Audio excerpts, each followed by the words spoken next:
গেলে তো সরষের তেল হাতে মাখতে হবে, তো আজ এবার না মাখি তাহলে কিন্তু আঠা লেগে যাবে। আগে ব্যবস্থা নেবো, তো তারপরে কিন্তু রান্না চাপাবো। জল দিয়ে তাহলে পটলটা শুকিয়ে যাবে না। আর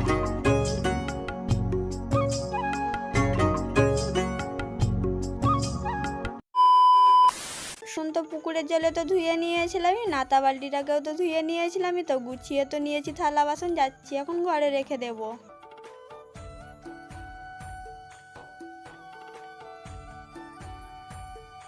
বর তো এখন গেল বাজারে, তো বাজার থেকে আসতে দেরি হবে, বাজার থেকে আসবে তবেই কিন্তু আমি রান্না চাপাতে পাবো। আর ঘরের যেই কাজগুলো এখনো করতে আছে, তো সেই কাজগুলো এখন করে নেবো গা। কাঁধ থেকে তো সকালেই তো ঘুঁটে ছাড়িয়ে রেখেছিলাম, তো রোদ্দুরেতে দেবো বলে। সকালে তো দেয়নি গো, সকালে রোদ্দুর ছিল না বলে, তাই বস্তা নিয়ে চলে এসেছি। ঘুঁটে এখন ভরে নিচ্ছি বস্তাতে। তো রেখে দিয়েছি, তো যাচ্ছি এখন ঘরে রেখে দেবো গা।